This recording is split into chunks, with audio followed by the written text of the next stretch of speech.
Excel കോളേജിന്റെ മറ്റൊരു online ക്ലാസ്സുകളിലേക്ക് സ്വാഗതം. നമ്മൾ കഴിഞ്ഞ ക്ലാസ്സിൽ ഡിസ്കസ് ചെയ്തിരുന്നത് സെല്ലിനെ പറ്റിയായിരുന്നു. നമുക്കിനി ഇന്ന് വേണ്ടത് നമുക്ക് വേണ്ടത് കൊറോഷനെ പറ്റിയാണ്. അതായത് സെൽ റിയാക്ഷൻ പോലെ തന്നെ പഠിക്കുന്നതാണ് കൊറോഷൻ. ഓക്കെ, ആ കൊറോഷൻ കഴിഞ്ഞാൽ നമുക്ക് എന്ത് ചെയ്യാം, അടുത്തൊരു പോർഷൻ ഉണ്ട്. അതായത് ഇലക്ട്രോളിക്സിനെ പറ്റി കുറച്ച് കാര്യങ്ങൾ പറയണം. നിങ്ങൾ 8ാം ക്ലാസ് മുതലുള്ള ഫിസിക്സ് പഠിപ്പിക്കേണ്ടി വരും ഞാൻ. അതാണ് അങ്ങനെ ഒരു ഗതികേടുണ്ട് തീർച്ചയായും. കാര്യം നിങ്ങൾക്ക് അതിനെക്കുറിച്ചൊരു ബേസ് ഇല്ല എങ്കിൽ എനിക്ക് ഇലക്ട്രോളിക്സ് എടുക്കാൻ പറ്റത്തില്ല. ഓക്കെ, വിട്ടേരെ, നമുക്ക് കാര്യത്തോട്ട് കിടക്കാം. കൊറോഷൻ എന്താണ്? കൊറോഷൻ എന്ന് വെച്ചാൽ ഇത്രയേ ഉള്ളൂ. മെറ്റൽസ് അതിന്റെ സറൗണ്ടിങ്സുമായിട്ട് റിയാക്ട് ചെയ്ത് കോമ്പൗണ്ട്സ് ഉണ്ടാക്കുന്ന പരിപാടി വിളിക്കുന്ന പേരാണ് കൊറോഷൻ. സാധാരണഗതിയിൽ നിങ്ങളെ വെള്ളി ആഭരണങ്ങളോ അല്ലെങ്കിൽ വെള്ളിയുടെ ബ്രേസ്ലെറ്റ് ഒക്കെ കാണുമല്ലോ. അപ്പൊ ഈ സാധനങ്ങളൊക്കെ എന്ത് ചെയ്യും, പെട്ടെന്ന് കറക്കുന്നതായിട്ട് കുറച്ച് കഴിയുമ്പോൾ കറുത്ത് പോകുന്നതായിട്ട് നിങ്ങൾക്ക് കാണാൻ പറ്റും. അതിപ്പം ഈ പറയുന്ന നമ്മുടെ ഈ തൊണ്ടൊക്കെ അഴുകാനിട്ടിരിക്കുന്ന സ്ഥലത്തേക്ക് എന്ന് പറയുന്നത് പാദസരം കൊണ്ട് ഇറക്കലെന്നൊക്കെ പറയും. പെട്ടെന്ന് കറുത്ത് പോകും, കാരണം സൾഫൈഡ് ആവുന്നത് സിൽവർ സൾഫൈഡായി മാറുന്നതാണ്. അപ്പോൾ അങ്ങനെയൊക്കെയുള്ള ഈ പറയുന്ന അല്ലെങ്കിൽ കോപ്പർ, നമ്മുടെ ഈ പറയുന്ന വിളക്കൊക്കെ ക്ലാവ് പിടിക്കുന്ന കാര്യമില്ലേ. അപ്പോൾ ആ ക്ലാവ് പിടിക്കുന്നതെല്ലാം കൊറോഷനാണ്. പക്ഷെ നമ്മൾ കോമൺ ആയിട്ട് പറയുന്ന ഒരു കേസുണ്ട്, ഇരുമ്പിന്റെ തുരുമ്പ് പിടിക്കൽ. അതാണ് നമുക്ക് വേണ്ടത്. ഇരുമ്പ് തുരുമ്പാവുന്നത് എങ്ങനെയാണെന്ന് നമുക്ക് വേണം. അതിന് സാധാരണ നിങ്ങളുടെ വീട്ടിലൊക്കെ പറയുന്നത്, ഈ പറയുന്ന മഴക്കാലത്ത് സൈക്കിളോ അല്ലെങ്കിൽ ഇരുമ്പിന്റെ സാധനങ്ങളോ ഒന്നും വെളിയിലിടല്ലേ, വെളിയിലിട്ട് കഴിഞ്ഞാൽ എന്ത് ചെയ്യുക, അത് തുരുമ്പ് പിടിച്ചു പോകും. പക്ഷേ ഈ ആൾക്കാർ തന്നെ പലതും പറയാറുണ്ട്, എന്താണ് ഇത് കഴുകണമെന്ന്. രണ്ടിലും വെള്ളം ഉപയോഗിക്കുന്നത്, പക്ഷേ രണ്ട് വെള്ളത്തിനും വ്യത്യാസമുണ്ട്. നമുക്കത് ഡിസ്കസ് ചെയ്യാം. ഓക്കെ, സംഭവം വളരെ സിമ്പിളാണ്. ഇതുപോലെ തന്നെ പഠിച്ചേക്കണം. ഒരു അയണിന്റെ റോഡ്, പ്രത്യേകിച്ച് യാതൊരു മാറ്റവും വരുത്തില്ല ഇതിനകത്ത്. ഒരു അയണിന്റെ റോഡ്, ആ റോഡിനകത്ത് ഒരു മഴത്തുള്ളി ഇങ്ങനെ വന്നിരിപ്പുണ്ട്. റൈറ്റ്, ഓക്കെ, ഒരു ചെറിയ തുള്ളി വന്നിരിക്കുവാണ്. ഞാൻ ഇച്ചിരി വലുതായിട്ട് കാണിച്ചതേ ഉള്ളൂ. ഓക്കെ, അപ്പോൾ ഇതിനകത്ത് 2-3 കാര്യങ്ങൾ എന്തായാലും ഉണ്ട്. O2 ഉണ്ട്, കാർബൺ ഡൈ ഓക്സൈഡ് ഉണ്ട്. കാരണം മഴത്തുള്ളി എവിടെ നിന്ന്, അന്തരീക്ഷത്തിൽ നിന്ന് വരുന്നത്. തീർച്ചയായും എന്ത് ചെയ്യും, ഓക്സിജനായിട്ട് കണ്ടമാനം കോണ്ടാക്ട് ഉണ്ട്. അത് കണ്ടമാനം ഓക്സിജൻ ഡിസോൾവ് ചെയ്യും. അതേപോലെ തന്നെ ഈ കാർബൺ ഡൈ ഓക്സൈഡ് ഡിസോൾവ് ചെയ്യുന്നതുകൊണ്ട് തന്നെ H+ കാണും. കാർബൺ ഡൈ ഓക്സൈഡ് ഡിസോൾവ് ചെയ്യുന്നതുകൊണ്ട് തന്നെ എന്ത് ചെയ്യും, H+ കാണും. ഓക്കെ, ഈ ഭാഗം ഈ പറയുന്ന വാട്ടറുള്ള ഭാഗത്തെ വിളിക്കുന്ന പേരാണ് കാഥോഡ്. ഇത് കാഥോഡ് പോലെയാ ആക്ട് ചെയ്യുന്നത്. ഈ ഫ്രഷ് ആയിട്ടുള്ള ഭാഗം കാണുമല്ലോ, അതിനെ വിളിക്കുന്ന പേരാണ് ആനോഡ്. റൈറ്റ്, ഈ ഭാഗം ആനോഡ്, ഈ ഭാഗം എന്താണ്, കാഥോഡ്.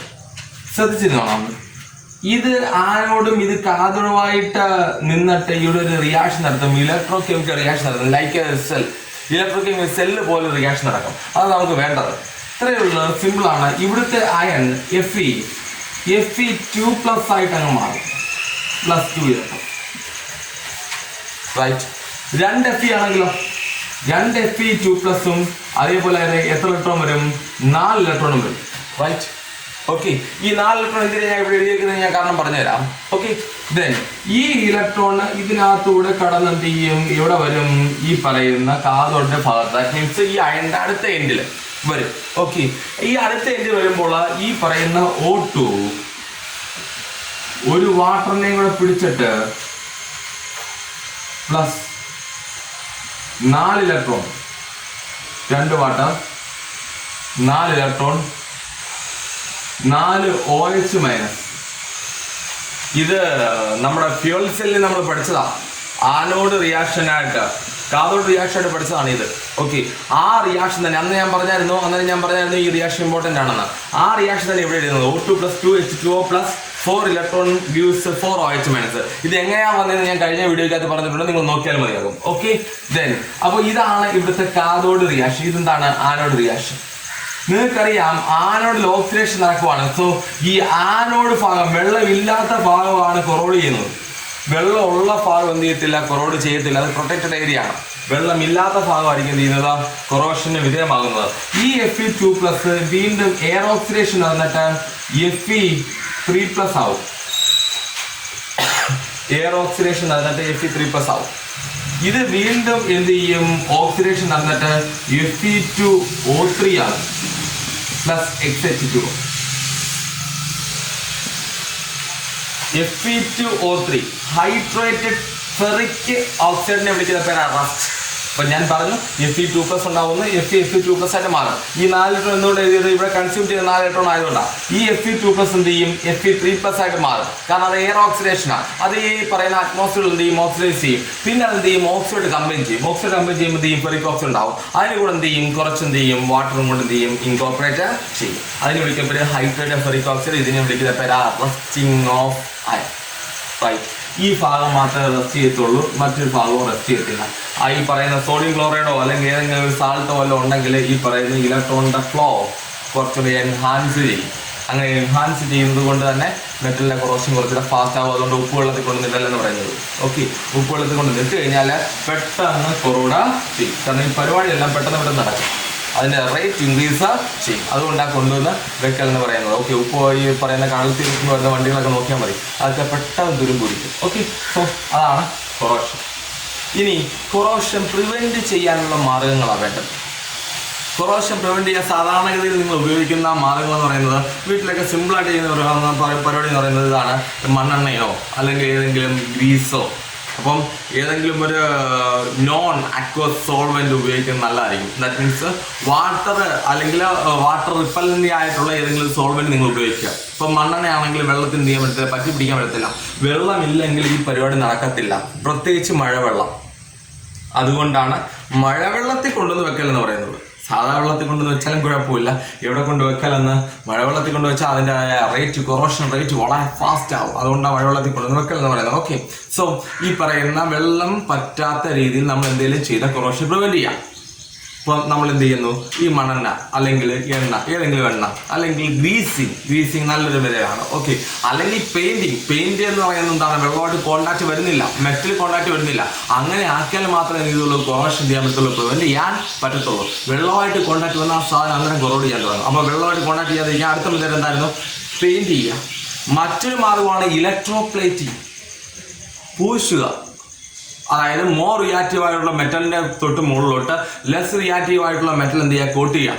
ഇപ്പൊ ചെമ്പിനകത്തോട്ട് സ്വർണം പൂശിയിട്ട് 1 ഗ്രാം തങ്കത്തിൽ പൊതിഞ്ഞ ആഭരണങ്ങളെന്നും പറഞ്ഞുകൊണ്ട് പറക്കാട്ട് ജുവല്ലേഴ്സ് എന്ന് പറഞ്ഞുകൊണ്ട് നമ്മൾ കേട്ടിട്ടുള്ളതാണ്.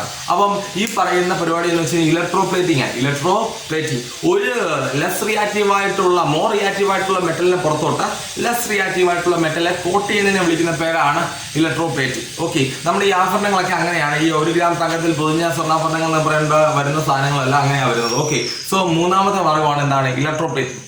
നാലാമത്തെ മാർഗം വേറൊന്നുണ്ട്, സാക്രിഫൈസിങ് പ്രൊട്ടക്ഷൻ. ഈ സാക്രിഫൈസിങ് പ്രൊട്ടക്ഷൻ എന്ന് പറയുന്നത് കുറച്ച് ഡീറ്റെയിൽ ആയിട്ട് പറയുന്ന കാര്യമാണ്. അതുകൊണ്ട് ഇതൊന്ന് റബ്ബ് ചെയ്ത് കളയുവാണ്. ഇത് വരച്ചു വെച്ചേക്കണം കേട്ടോ, അത്യാവശ്യമാണ് വരച്ചു വെച്ച് പഠിച്ചേക്കണം. കാരണം ഇത് ടെസ്റ്റിൽ ഈ റോഡ് വെച്ചാൽ പറഞ്ഞേക്കുന്നത്. ഞാൻ അതുകൊണ്ടാണ് റോഡ് എന്ത് ചെയ്ത് കോൺസെൻട്രേറ്റ് ചെയ്തേക്കുന്നത്. നിങ്ങൾക്ക് ഇതിന്റെ E0 വാല്യൂ വേണമെന്നുണ്ടെങ്കിൽ നിങ്ങൾക്ക് എഴുതാം. E0 വാല്യൂ, ഇതിന്റെ വാല്യൂ -0.44 വോൾട്ട് ആണ്. അത്യാവശ്യം വേണം. എനിക്ക് ഇതും കൂടെ കിട്ടിയാൽ എനിക്ക് പഠിക്കാൻ പറ്റത്തുള്ളെന്ന് ആരെങ്കിലും പറഞ്ഞു കഴിഞ്ഞാൽ അവർക്ക് വേണ്ടിയാണ് പറയുന്നത്. 26 വോൾട്ട്, അത് പ്ലസ് ആണ്.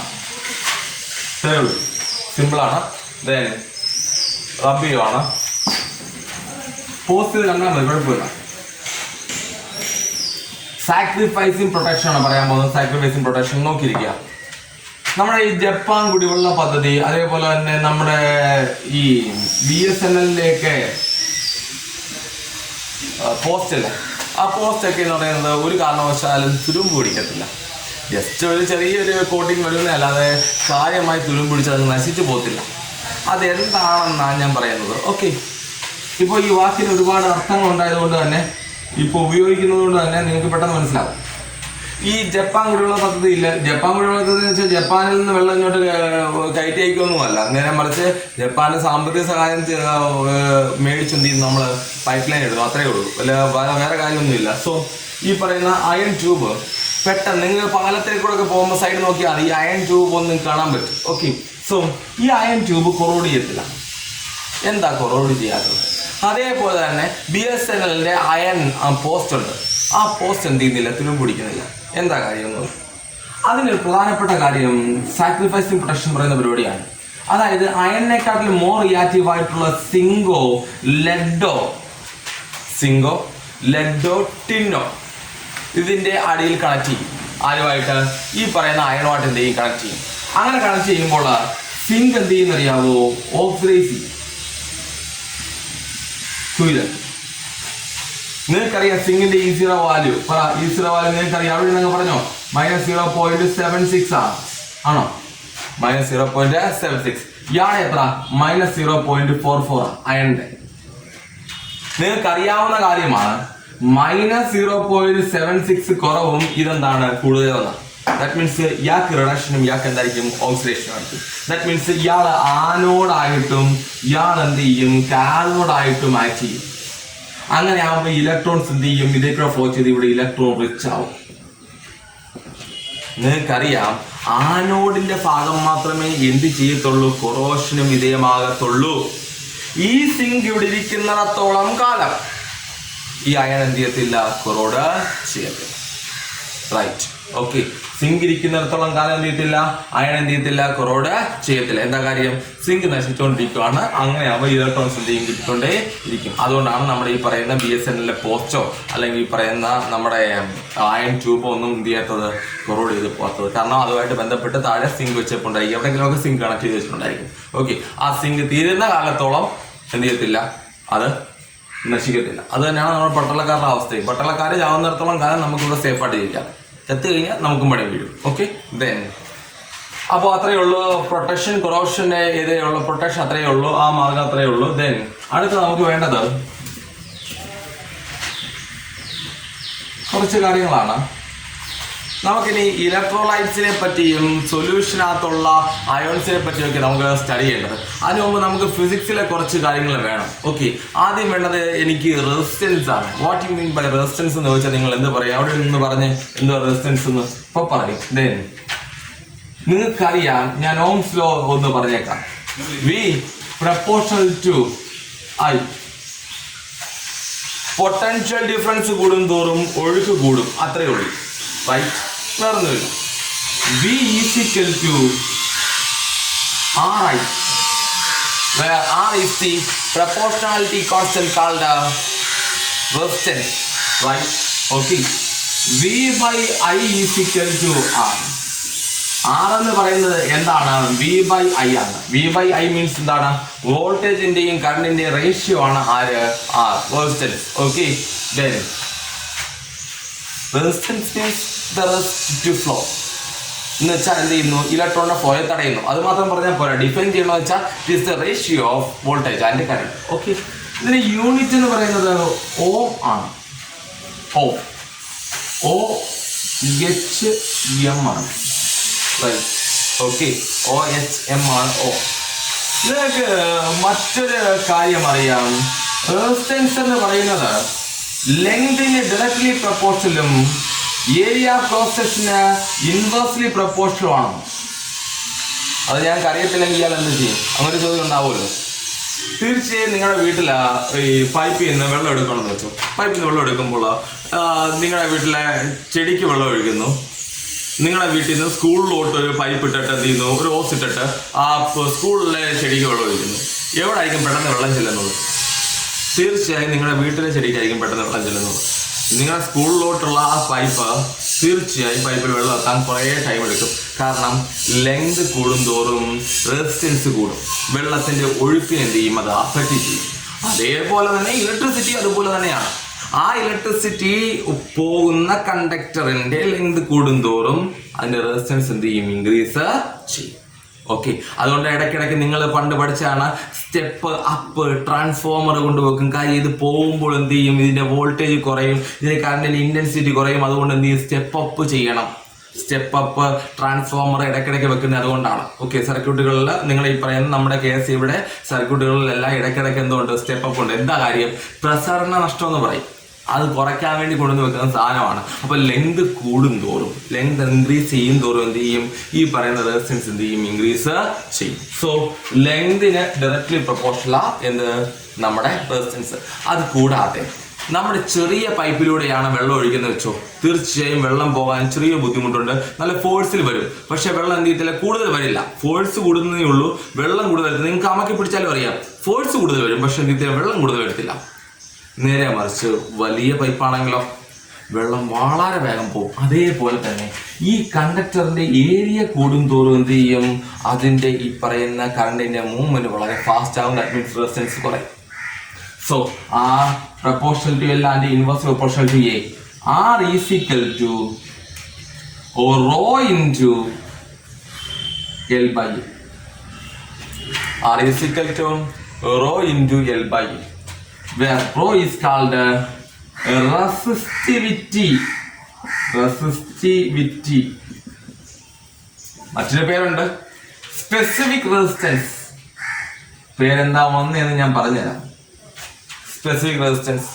ഞാൻ ഈ പറയുന്ന ആ റോയെ ഒന്ന് ഡിഫൈൻ ചെയ്യാൻ പോകും. നോക്കണം, ഒന്ന് ഡിഫൈൻ ചെയ്യാൻ പറഞ്ഞാൽ നിങ്ങൾ എന്ത് ചെയ്യും? നിങ്ങൾ കൂടുതലായിട്ടൊന്നും ചെയ്യേണ്ട. ഇത് 1 സെന്റിമീറ്റർ, ലെങ്ത് 1 സെന്റിമീറ്ററും area of cross section 1 centimetre square ആണെങ്കിൽ ആ കണ്ടക്ടറിന്റെ റെസിസ്റ്റൻസിനെ വിളിക്കുന്ന പേരാണ് റെസിസ്റ്റിവിറ്റി.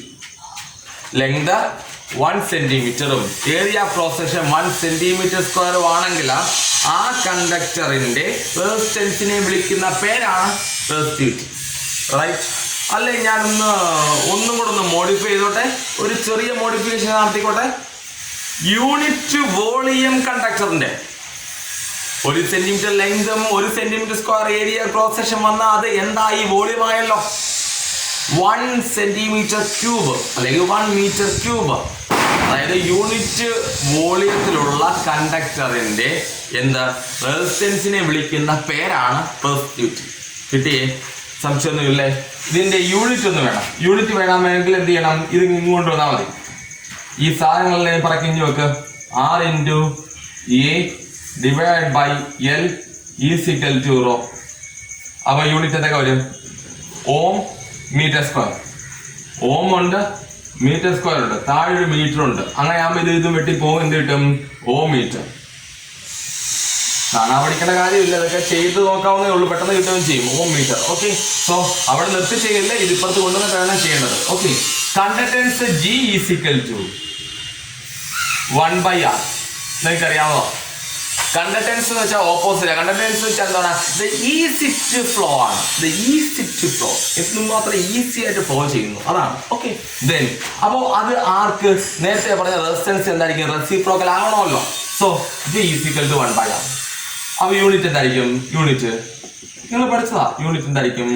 ഓമിന്റെ ഇൻവേഴ്സ്. അല്ലെങ്കിൽ ഓം തിരിച്ചിടണം. OHM തിരിച്ചിട്ട MHO ആകും.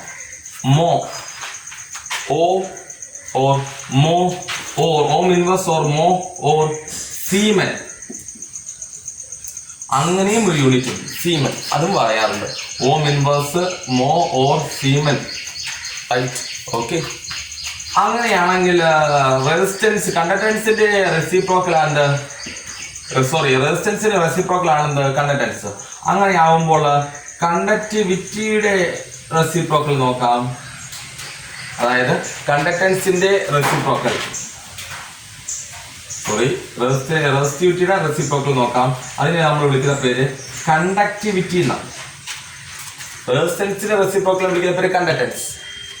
റെസിസ്റ്റിവിറ്റിയുടെ റെസിപ്രോക്കൽ വിളിക്കുന്ന പേര് കണ്ടക്ടിവിറ്റി. കാപ്പ, നോട്ട് കപ്പ ബട്ട് കാപ്പ. റൈറ്റ്? ഓക്കെ, ആരെയാണ്? നമ്മുടെ റെസിസ്റ്റിവിറ്റിയുടെ റെസിപ്രോക്കലിനെ വിളിക്കുന്ന പേരാണ് എന്താണ്? കണ്ടക്ടിവിറ്റി. നമുക്ക് ഈ പറയുന്ന conductivity kappa is equal to എന്തെഴുതാം?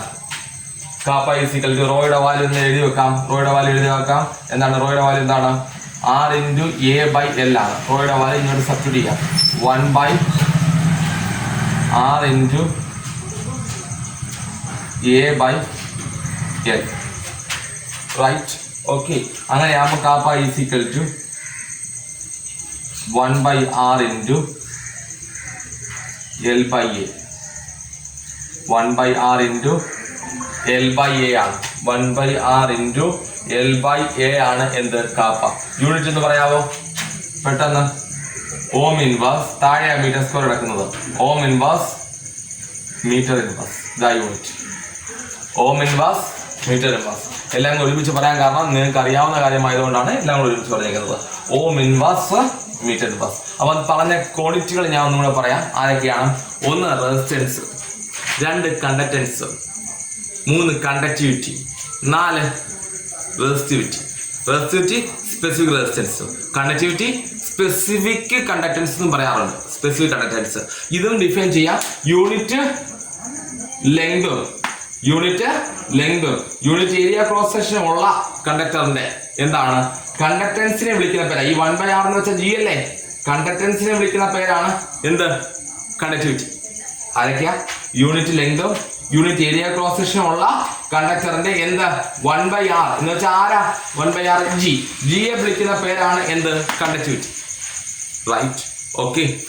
അപ്പൊ അതിനെ വിളിക്കുന്ന പേര് സ്പെസിഫിക് കണ്ടക്ടൻസ് എന്ന് പറയും. അതായത് യൂണിറ്റ് വോളിയം കണ്ടക്ടറിന്റെ കണ്ടക്ടൻസിനെ വിളിക്കുന്ന പേരാണ് specific conductance or conductivity. Unit ohm inverse metre inverse അല്ലെങ്കിൽ സീമൻ മീറ്റർ ഇൻവേഴ്സ് ഏതായാലും നിങ്ങൾ ഉപയോഗിക്കാം. ഓക്കെ, സോ ഈ ഇക്വേഷൻ നമുക്ക് ഇമ്പോർട്ടന്റ് ആണ്. നാം 4 പാരാമീറ്റേഴ്സ് പറഞ്ഞു. ആരൊക്കെയാണ്? റെസിസ്റ്റൻസ്, കണ്ടക്ടൻസ്, കണ്ടക്ടിവിറ്റി, അതായത് സ്പെസിഫിക് കണ്ടക്ടൻസ്, സ്പെസിഫിക് റെസിസ്റ്റൻസ് അല്ലെങ്കിൽ എന്താണ് റെസിസ്റ്റിവിറ്റി. ഈ 4 പാരാമീറ്ററിലും കോമൺ ആയിട്ട് നമ്മൾ ഉപയോഗിക്കുന്ന ഒരാളേ ഉള്ളൂ. ആരാണ്? കോമൺ ആയിട്ട് അതിനകത്ത് വരുന്ന ആളാണ് റെസിസ്റ്റൻസ് ആണ്. നമുക്ക് മെഷറബിൾ ആയിട്ടുള്ള ഒരു കാര്യം, അതായത് നമ്മുടെ ഫിസിക്സിൽ കറണ്ടുമായിട്ട് ബന്ധപ്പെട്ട് നമുക്ക് മെഷർ ചെയ്യാൻ പറ്റുന്നത്, ഏറ്റവും എളുപ്പം മെഷർ ചെയ്യാൻ പറ്റുന്നത് റെസിസ്റ്റൻസ് ആണ്. റൈറ്റ്, ഏറ്റവും എളുപ്പം റെസിസ്റ്റൻസിൽ നിന്ന് ബാക്കിയുള്ളത് എന്ത് ചെയ്യാൻ പറ്റും? കണ്ടുപിടിക്കാൻ പറ്റും. ഓക്കെ, കണ്ടക്ടിവിറ്റി ആയാലും റെസിസ്റ്റിവിറ്റി ആയാലും കണ്ടക്ടൻസ് ആയാലും എല്ലാം ആരെയാണ് ഡിപ്പെൻഡ് ചെയ്യുന്നത്? റെസിസ്റ്റൻസിനെയാണ്. റെസിസ്റ്റൻസ് കണ്ടുപിടിച്ച് നമുക്ക് എന്ത് ചെയ്യാൻ പറ്റും? ഈ ബാക്കിയുള്ള എല്ലാ പാരാമീറ്റേഴ്സും എന്ത് ചെയ്യാൻ പറ്റും? കണ്ടുപിടിക്കാൻ പറ്റും. ഓക്കെ, അടുത്ത ക്ലാസ്സിൽ ഈ പറയുന്ന സൊല്യൂഷന്റെ കണ്ടക്ടിവിറ്റിയെ കുറിച്ച് കുറച്ച് കാര്യങ്ങൾ പറയണം. അതിന്റെ മെഷർമെന്റ്, വിസ്ഡം, ബ്രിഡ്ജ് പ്രിൻസിപ്പിൾ, അങ്ങനെ കുറച്ച് കാര്യങ്ങൾ നമ്മൾ പറയണം. ഫിസിക്സ് ആണ്, എന്നാലും പറയേണ്ടിയിരിക്കുന്നു, അതുകൊണ്ട് പറയാം. അത് കഴിഞ്ഞിട്ട് നമുക്ക് ഇലക്ട്രോളിക്സ് ആണ്. അത് കുറച്ച് പോർഷനേ ഉള്ളൂ. അടുത്ത 2 വീഡിയോക്കുള്ളിൽ ചർച്ച ചെയ്തു. ഓക്കെ.